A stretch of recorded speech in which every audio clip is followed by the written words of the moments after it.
റാവുത്തർ ഫെഡറേഷൻ്റെ എല്ലാ പത്രപ്രതിനിധികൾക്കും നമസ്കാരം. റാവുത്തർ ഫെഡറേഷൻ്റെ സംസ്ഥാന കൗൺസിൽ 21-ാം തീയതി അടൂരിൽ വെച്ച് നടക്കപ്പെടുകയാണ്. വളരെ വിപുലമായ ഒരു സംവിധാനമാണ് അടൂരിലെ റാവുത്തർ ഫെഡറേഷൻ്റെ സംസ്ഥാന കൗൺസിലിൽ നമ്മൾ അതിൻ്റെ കാര്യപരിപാടികളിൽ തുടങ്ങാനുള്ള ക്രമീകരണം ചെയ്തുകൊണ്ടിരിക്കുന്നത്. കഴിഞ്ഞ 13 വർഷക്കാലമായി സംസ്ഥാനത്ത് റാവുത്തർ വിഭാഗത്തിന് ഗണ്യമായ റാവുത്തർ വിഭാഗം എല്ലാ ജില്ലയിലും ഉണ്ട്. അവരെ ഏകോപിപ്പിക്കാനും അവരുടേതായ പ്രശ്നങ്ങൾ പഠിച്ചുകൊണ്ട് അവർക്ക് സമൂഹത്തിൽ രാഷ്ട്രീയ അധികാരവും എന്ന മുദ്രാവാക്യം ഏറ്റെടുത്തുകൊണ്ടാണ് ഞങ്ങൾ ഈ സംസ്ഥാന കൗൺസിൽ 21-ാം തീയതി അതെടുക്കുന്നത്. ഇതുമായി ബന്ധപ്പെട്ട ഈ പത്രസമ്മേളനത്തിൽ ഇതുമായി ബന്ധപ്പെട്ട് കൂടുതൽ കാര്യങ്ങൾ, ഈ സംഘടനയുടെ കാര്യങ്ങൾ 21-ാം തീയതി നടക്കുന്ന സംസ്ഥാന കൗൺസിലിനെ കുറിച്ച് വിശദമായി സംസാരിക്കുന്നതിന് വേണ്ടി സംസ്ഥാന ജനറൽ സെക്രട്ടറി അടക്കം ഈ സംഘടനയുടെ സംസ്ഥാന ഭാരവാഹികളും ആണ് ഇവിടെ ഇരിക്കുന്നത്. ബാക്കി കാര്യങ്ങൾ സംസ്ഥാന ജനറൽ സെക്രട്ടറി സംസാരിക്കുന്നത്. പുനഃസ്ഥാപിക്കാനോ ഇവിടുത്തെ സർക്കാരിനോ സാമൂഹ്യ നീതി വകുപ്പിനോ ഒന്നും സമയമില്ല. ഒരുപാട് കാര്യങ്ങൾ. സുപ്രധാനമായ ഒരു റിപ്പോർട്ടാണ് സച്ചാർ കമ്മിറ്റി റിപ്പോർട്ട്. അതിന്റെ വെളിച്ചത്തിലാണ് അച്യുതാനന്ദൻ ഗവൺമെന്റിന്റെ കാലത്ത് പാലോളി മുഹമ്മദ് കുട്ടിയെ കമ്മീഷനായി വെച്ച് അതെങ്ങനെ നടപ്പാക്കാമെന്ന് പഠിച്ചു. അതാണ് പാലോളി കമ്മിറ്റി റിപ്പോർട്ട്. ആ റിപ്പോർട്ട് 22ഓളം ശുപാർശകൾ കൊടുത്തു. നടപ്പാക്കിയിട്ടില്ലെന്നുള്ളതല്ല. ന്യൂനപക്ഷ കമ്മീഷൻ അതിൻ്റെ ഭാഗമായി വന്നു. മദ്രസാധ്യാപക ക്ഷേമനിധി ബോർഡ് അതിൻ്റെ ഭാഗമായി വന്നു. അതിന് ഗ്രാന്റ് അനുവദിച്ചിട്ടുണ്ട്. റെഗുലർ അല്ല, വല്ലപ്പോഴുമൊക്കെ കൊടുക്കുന്നുള്ളൂ. നിരവധിയായ കാര്യങ്ങൾ ആ റിപ്പോർട്ടിൽ പെൻഡിങ്ങാണ്. 2016 പ്രകടന പത്രികയിൽ തുടർച്ചയായിട്ട് ഒരു ഗവൺമെന്റാണ് ഭരിക്കുന്നത്. 16 പ്രകടന പത്രികയിലും Sachar committee report Paloli committee report നടപ്പാക്കുമെന്ന് പറഞ്ഞു. 21 പ്രകടന പത്രികയിൽ പാലോളി കമ്മിറ്റി റിപ്പോർട്ട് നടപ്പാക്കുമെന്ന് പറഞ്ഞു. അത് നടപ്പാക്കിയിട്ടില്ല. അതുകൊണ്ട് പാലോളി കമ്മിറ്റി റിപ്പോർട്ട് നടപ്പാക്കും എന്ന് വാഗ്ദാനം നൽകുകയല്ല വേണ്ടത്. ഇരുമുന്നണികളും അത് നടപ്പാക്കി ഈ സമുദായത്തിന് അവകാശപ്പെട്ട അർഹതപ്പെട്ട ന്യായമായ ആനുകൂല്യങ്ങൾ ലഭ്യമാക്കണമെന്നാണ് ഞങ്ങൾ ഈ കൗൺസിലിൽ ആവശ്യപ്പെടുന്നത്.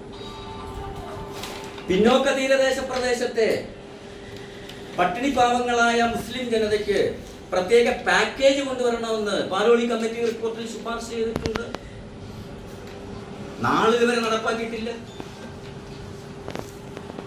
അതുപോലെ തന്നെ ഒരു മുസ്ലിം എംപവർമെന്റ് കമ്മിറ്റി നടപ്പാക്കണമെന്ന് പറഞ്ഞിട്ടുണ്ട്, നടപ്പാക്കിയിട്ടില്ല. അതുപോലെ തന്നെ PSCയുടെ പരീക്ഷ എഴുതുന്ന ഉദ്യോഗാർത്ഥികൾ മെറിറ്റിന്റെ കട്ട് ഓഫ് മാർക്കിനേക്കാൾ കൂടുതൽ വാങ്ങുന്നവരെ പോലും മെറിറ്റിൽ നിയമനം കൊടുക്കാതെ സംവരണത്തിലേക്ക് എടുത്തെറിയപ്പെടുന്ന ഒരു സംവിധാനം ഇവിടെ രൂപപ്പെടുത്തി വെച്ചിട്ടുണ്ട് PSC. അതുകൊണ്ട് ഞങ്ങൾക്ക് നഷ്ടം വരുന്നത്, ഈ സമുദായത്തിന് നഷ്ടം വരുന്നത് ഒരു മെറിറ്റും ഒരു സംവരണവുമാണ് ഒരേ സമയത്ത് നഷ്ടം വരുന്നത്. ബഹുമാനപ്പെട്ട സുപ്രീം കോടതി 3 വിധികളിലൂടെ ഇപ്പൊ അത് പറഞ്ഞിട്ടുണ്ട്. മെറിറ്റിനേക്കാൾ കട്ട് ഓഫ് മാർക്ക് വാങ്ങുന്ന സംവരണ സമുദായത്തിലെ പിന്നോക്ക വിഭാഗങ്ങളിലെ ഉദ്യോഗാർത്ഥികളെ മെറിറ്റിൽ തന്നെ നിയമിക്കണമെന്നും അവരെ സംവരണത്തിലേക്ക് മാറ്റാൻ പാടില്ലാമെന്നും ശക്തമായി സുപ്രീം കോടതി ഇത് 3-ാം തവണയാണ് പറഞ്ഞിരിക്കുന്നത്. അത് വളരെ ആശാവകമാണ്. ഞങ്ങളെപ്പോലെ സംവരണ നഷ്ടവും മെറിറ്റ് നഷ്ടവും അനുഭവിക്കുന്ന വിഭാഗങ്ങൾക്ക് സുപ്രീം കോടതി വിധി തീർച്ചയായും ഒരു മിന്നാമിനിങ്ങിന്റെ വെള്ളി വെളിച്ചം പോലെ ആശ്വാസകരമായി ഞങ്ങൾ കാണും. അത് നടപ്പാക്കുന്നതിനാവശ്യമായ രൂപരേഖയും നയപരിപാടികളും ഞങ്ങൾ നടപ്പാക്കും. ഞങ്ങളൊരു 18 അവകാശ പത്രിക ജനറൽ കൗൺസിലിൽ പ്രകാശനം ചെയ്യാൻ വെച്ചിട്ടുണ്ട്. അത് ഞങ്ങൾ ചർച്ച ചെയ്യും. ആ അവകാശ പത്രിക UDFനെയും LDFനെയും കണ്ട് ഞങ്ങൾ സമർപ്പിക്കും. ഈ അവകാശ പത്രികയിലെ ന്യായമായ കാര്യങ്ങൾ ഞങ്ങൾക്ക് ചെയ്യും, ഈ സമുദായത്തിന് ചെയ്യും എന്ന് ഉറപ്പു നൽകുന്ന മുന്നണിയെ പരസ്യമായി റാവുത്തർ സമൂഹം പിന്തുണയ്ക്കാനാണ് ഞങ്ങൾ തീരുമാനിച്ചത്. ആ തരത്തിൽ ഞങ്ങളുടെ ആശയും ആശങ്കയും ഒക്കെ പ്രകടമാക്കുന്ന ഞങ്ങളുടെ വികാരങ്ങൾ പ്രകടമാക്കുന്ന ഒരു സംസ്ഥാന ജനറൽ കൗൺസിലാണ് ഈ 21-ാം തീയതി വൈറ്റ് പോർട്ടിക്കോയിൽ നടക്കുന്നത്. അതിന് നിങ്ങളെല്ലാവരെയും ക്ഷണിക്കുകയാണ്. ആ ജനറൽ കൗൺസിൽ ഉദ്ഘാടനം ചെയ്യുന്നത് കേരളത്തിൻ്റെ പ്രതിപക്ഷ നേതാവ് ബഹുമാന്യനായ VD സതീശൻ ആണ്. അതുപോലെ തന്നെ നമ്മുടെ പത്തനംതിട്ട MP ആന്റോ ആന്റണി മുഖ്യപ്രഭാഷണം. മുസ്ലിം സമൂഹം കേരള രാഷ്ട്രീയത്തിൽ എന്ന വിഷയത്തിൽ തലമുതിർന്ന നേതാവാണ്. CMPയുടെ സംസ്ഥാന ജനറൽ സെക്രട്ടറിയാണ്, UDF സെക്രട്ടറിയാണ്. അദ്ദേഹം പ്രഭാഷണം 2 or 3 തവണ MLA ആയ, അല്ലെ 3 തവണ നമ്മുടെ രാജു എബ്രഹാം MLA, മുൻ MLAയും ഇപ്പോൾ പത്തനംതിട്ട CPM ജില്ലാ സെക്രട്ടറിയുമായ അഡ്വക്കേറ്റ് രാജു എബ്രഹാം മുഖ്യ അതിഥിയായിരിക്കും.